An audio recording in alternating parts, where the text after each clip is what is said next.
Hello, everyone, and welcome back to Tulpa Time. I am your host, Lyrical, and this is my co-host. Hey, I'm Longbow. And today we're going to do an episode that we promised was going to come to you in the first episode about Wonderlands and mental spaces.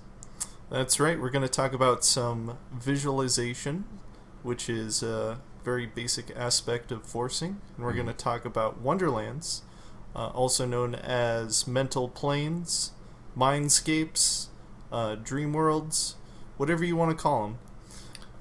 So, in a simple sense, a Wonderland is just an imagined space that you consistently go to, and every time it's the same place.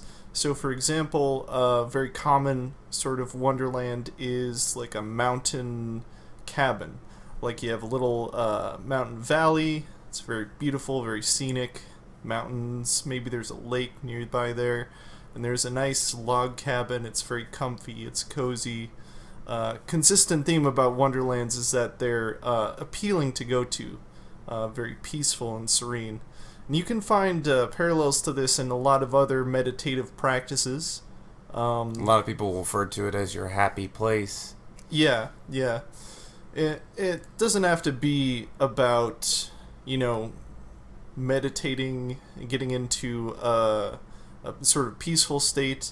Wonderlands can be anything. Yeah, that's Literally what I was going to anything. say earlier whenever you were saying that it was a peaceful, serene place. It's not always peaceful or serene. Yeah. I mean, we've seen some other people and we've talked to other people whose Wonderlands are nowhere near peaceful or serene. They're actually like kind of weird and chaotic, and sometimes like random things happen there, and we'll talk more about why that happens later. Yeah. It can be pretty crazy. But one of the basic questions is, why would you want a Wonderland? So when you have a tulpa, they exist in your mind. They don't necessarily have any interaction with the physical world.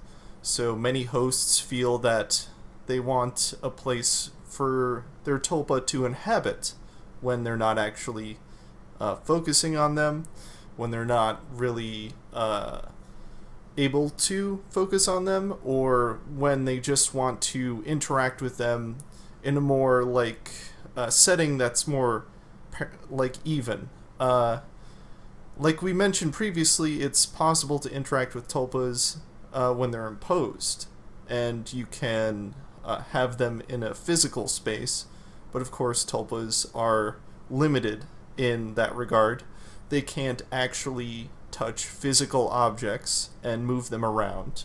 However, in a Wonderland, in a this mental space, they can interact with things, they can affect the environment, they can do a lot more than they could imposed in the real world. Essentially, it's a second world created in your mind for your tulpa that you can visit anytime, and it's permanent. It always exists, and there are different ways that you can go about creating a Wonderland, and there's also different ways Wonderlands can be. Some people actually have what they call like NPCs or inhabitants of the Wonderland. Like, for instance, you have a Wonderland that's a forest. There are going to be deer in it, obviously. There are going to be squirrels, there's going to be birds.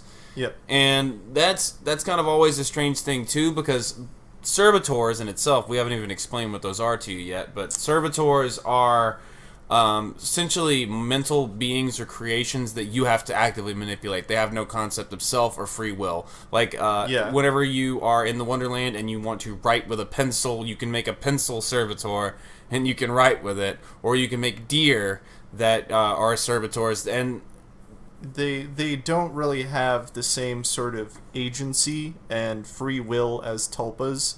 They just exist most often, I feel, to be just like kind of an addition to a scene that you're creating and visualizing in the Wonderland, or to just fulfill a certain role, and then they just vanish and never go away again. They might kind of do things kind of on their own, but they're all kind of based on your expectations. That's what I was going to say. Yeah. They're your expectation of what you think like a deer would do in the forest naturally. It's going to eat grass. It's going to look around. You don't have to actively make that deer do all of that. And that's a sort of a gray area when it comes to servitors. Like that that's sort of what I call like an expectant action. You expect them to do that, so they do it on their own. But these Wonderlands that we've been talking about, or mainly he's been talking about so far, is just they can literally be anything you want. If you want to picture that you're going to outer space, you can create a spaceship and you can go anywhere. And it's going to be harder at first to get into that state. Yeah, definitely. But through meditation and through visualization and trying your best to exercise your third eye or your mind's eye, you'll start to see the scenery more vividly. Another thing that I was looking up the other day actually was they did a study, and it was a psychiatric study. What they did was they asked a bunch of people whether or not, what they did was they made these people sit in front of a monitor, and they looked at this monitor, and a guy came in the room, and he acted like he was looking around for things, and he grabbed a few things, and he left. And when they took half of the people and asked them these questions, and they said, what all did he take? And when they were thinking about it and trying to recall it with their eyes open, they couldn't recall nearly as much. Yeah. But they actually recalled, instead of, like, I think the exact number was, like 35% of the items when their eyes were open, they recalled. But if they closed their eyes and focused, they could actually recall up to 80% of the items that were taken, and sometimes it would be multiple items. So basically, what that psychiatric study was saying, you can visualize and recall things better with your eyes closed than you can when your eyes are open. Yeah, so it's just naturally easier for most people, I say like the vast majority, to visualize and imagine with their eyes closed. Kind of like in the same way you would just, I don't know, sit back, relax, and daydream. In a sense, getting immersed in a Wonderland is not that different from getting immersed in a very vivid daydream. Of course, when you're just starting off creating a Wonderland, you probably don't want it to be too complex, because visualization is a skill. I and many others start with just like, a room, or just like a flat field with some trees, just start from the basics and build your way up to a more persistent, more interesting Wonderland. More intricate. Intricate. And it's also important to think that when you start out, it's going to be harder to visualize all these things around you when you start out. It almost is. Visualization is a skill. It is. No. I'd say there's no question. It's a skill. It's a skill, and I think that it actually, people who are artists and people who have done artistic work in the past actually have sort of a handicap when it comes to this. They can actually, like a handicap in the good way. Handicap in a good way. Yeah. Sorry, they have like additional help with this. It's because they I was wondering if I was using that right, but if you're an artist, you're already good at visualizing certain things whenever you put them on paper. Like, you can see a scene in your mind, you're like, I'm going to put this on paper. I can see a person in my mind, I'm going to put them on paper. And I think that with artists, they do have a little bit of extra help, because I am actually fairly good at visualization. It is definitely my strongest skill out of all of them. Definitely. And it always has been. I'm really good at visualizing things, but that's because I've been an artist ever since I was in kindergarten. I've always drawn, I've always painted, I've always been interested in music, all forms of art. I love art, especially music. Good God. That is to say, you don't have to be an artist. No, you don't have to. You don't have to. It's just from my experience, like, it's anecdotal. Yeah. But from my experience and people I've talked to in the Tulpa community, who are artists, seem to have an easier time with visualization.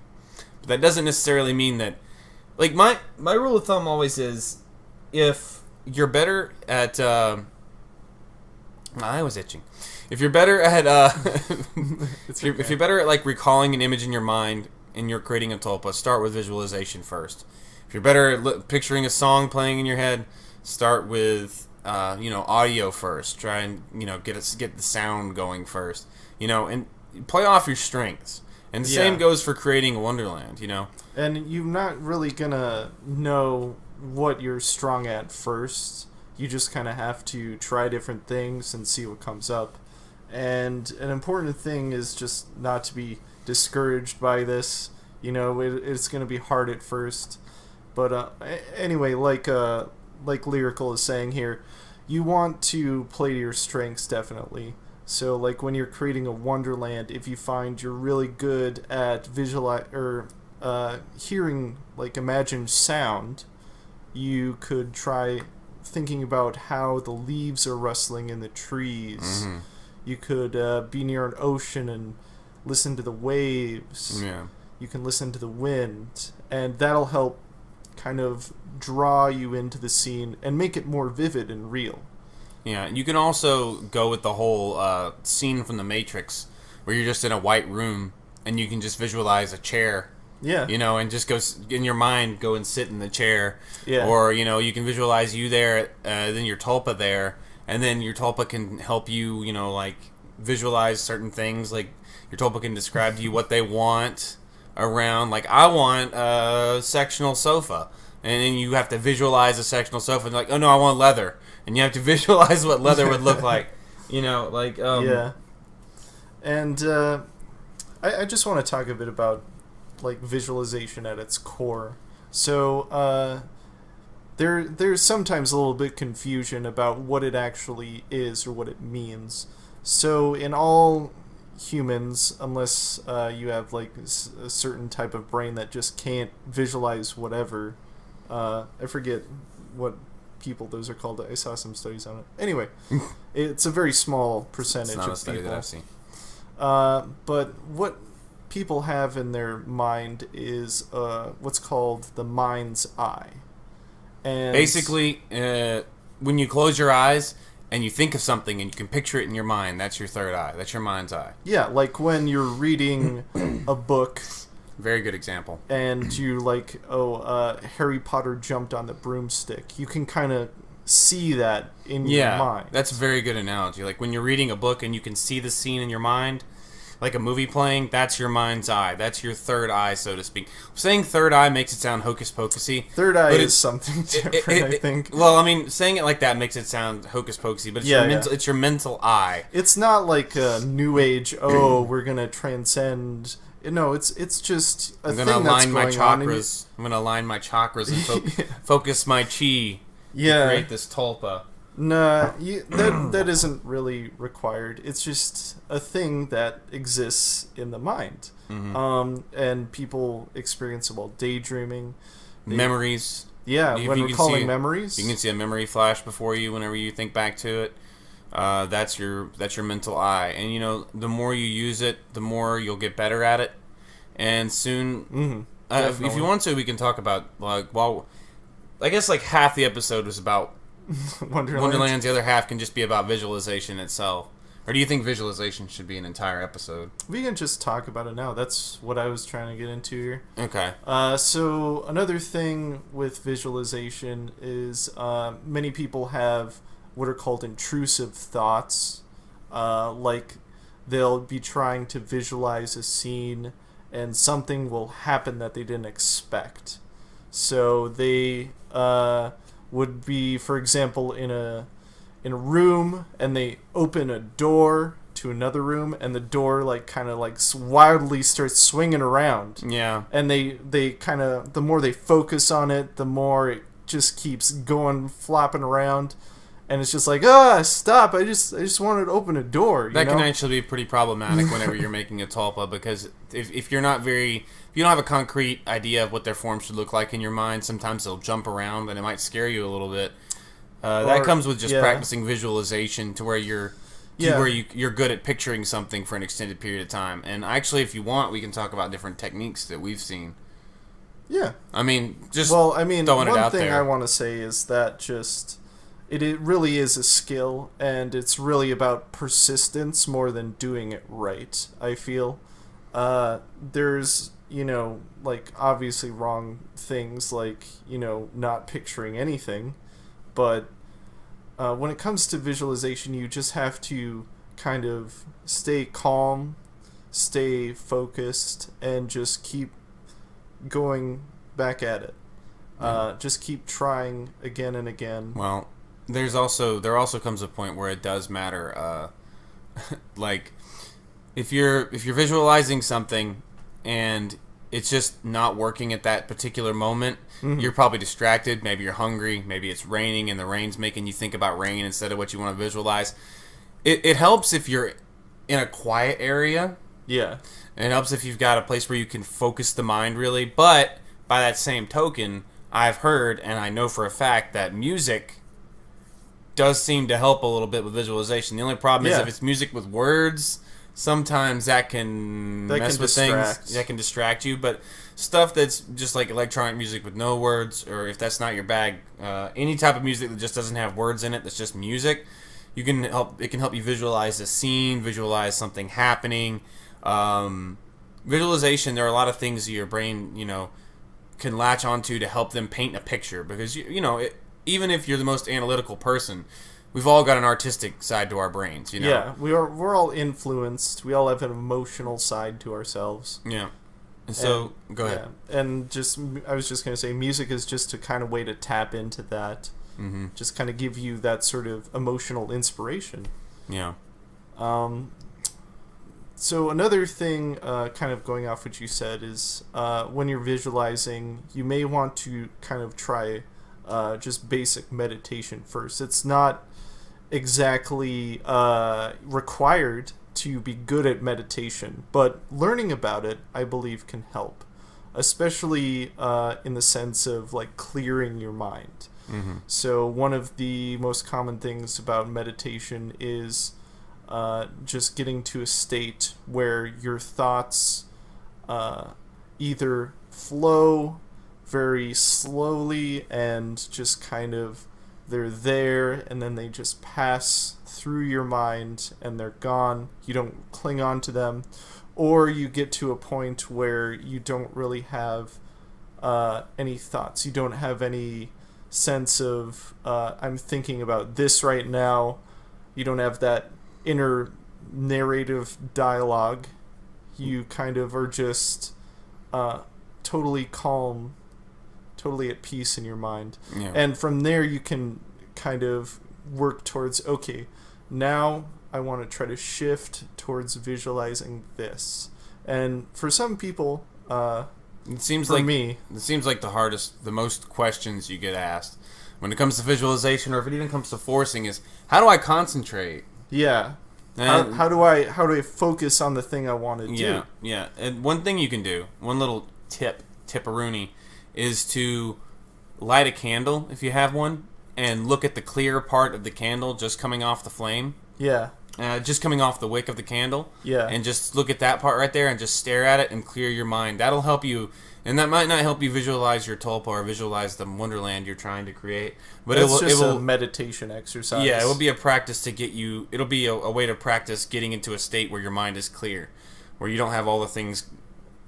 that happened today at work going through your head. Where you don't have all the things about your ex going through your head. Or anything like that. Yeah. It all starts to clear out. And when you're creating your tulpa, it should be about you and them. And creating... And the same thing for the Wonderland. It should be about you and the space you're trying to create. And when I say anything, when it comes to visualization, you can visualize anything. Anything you can think of. Anything you can imagine. Yep. You can visualize. It can be... Possibilities are limitless. It can be very realistic, or it could be abstract. It could be surreal. It could just be whatever you want. I would say it's better not to visualize, very cruel and violent things a lot, but I mean, that ties back into mental health. That ties back into mental health, like that's we talked about in the last last episode. Bad, though, I would argue. Well, I mean, if you're visualizing you beating the shit out of your boss, I mean, who hasn't done that before, right? Well, I mean, at that point, I feel like you're just trying to work out feelings of anger, and you just don't really know how. But mayhaps. But yeah, that's kind of visualization in a nutshell, so to speak. There are different aspects of it that I think are pretty important, but I think we can break them down to a couple of little things. Like one, the key: concentration, determination, and perseverance, willpower. Just keep concentrating on creating this mental space. Keep concentrating on creating your tulpa. But at the same time, your end goal, I feel, this is me, just me talking, your end goal with visualization to get to where you can, instead of having to concentrate and give yourself a headache, because headaches will happen. Yeah. You have to, instead of just trying so hard to concentrate on this thing, you want to get to a part where it's almost effortless. You want to get to where I can just close my eyes and I'm there. Yeah, just close your eyes, bam, you can see your tulpa. Close your eyes, bam, you are in the Wonderland. Yeah. If you want. You know, not like involuntarily. Like when no. Yeah, because it's like every time you blink, you're like, oh God, no, I'm in That's not how it works. Saudi Arabia. Really, no. But yeah, you want it to become natural, like almost like just another sense of the body. Mm-hmm. You know, you want to have this inner sight into your mental world like you have, sight into the real world. And I've met people who couldn't make tulpa, and they said they at least made a Wonderland. Yeah. And that was like their place to escape to, where they and I personally believe that everyone can make a tulpa. I think that the reason why people can't or claim that they can't is because of some kind of block, self-doubt. Maybe they just don't believe in it. Maybe they want to but can't.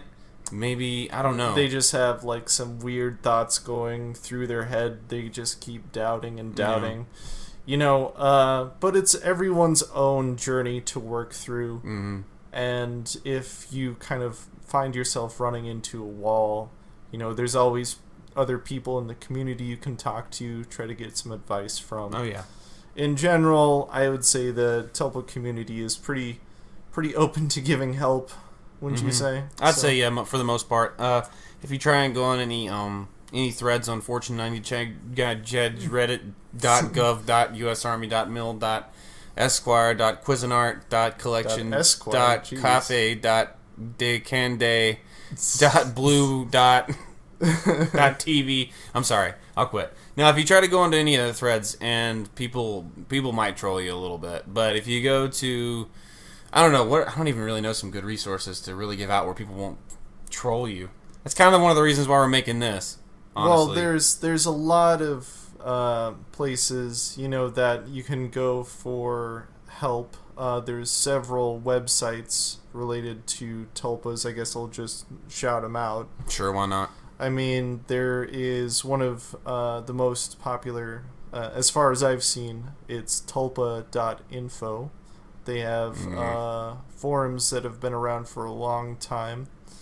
They also have another site called tulpa.im. Never been there. They also have forums where you can ask questions. Yeah. Both of these communities, you just sign up for a forum account and post whatever you'd like, or you can go and browse and just read about what other people have said. Use the search functions to find out, what did people say about this kind of thing that they're doing, like visualization, making Wonderlands, anything really. Yeah.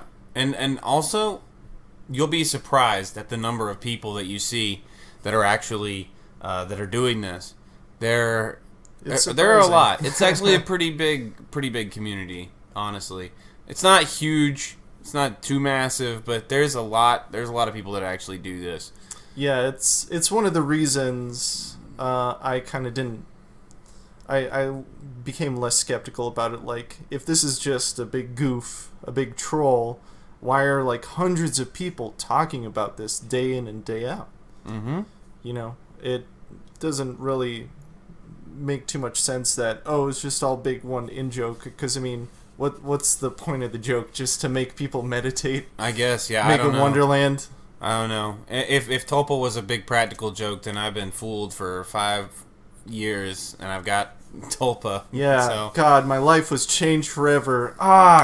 They got me. Damn you. Damn. But yeah, I think that right there is going to probably conclude today's episode. Yeah. I think we covered Wonderlands and forcing, specifically visualization. And we'll probably go into other basics of forcing next. Yeah, definitely. Kind of like, go over personality, other aspects about kind of like, what it's like to force early on and how to do it. Yeah, and in the future, the show's going to get a little bit less formal and a little bit less instructive. It's not too terribly formal right now, but it's going to get less formal in the future.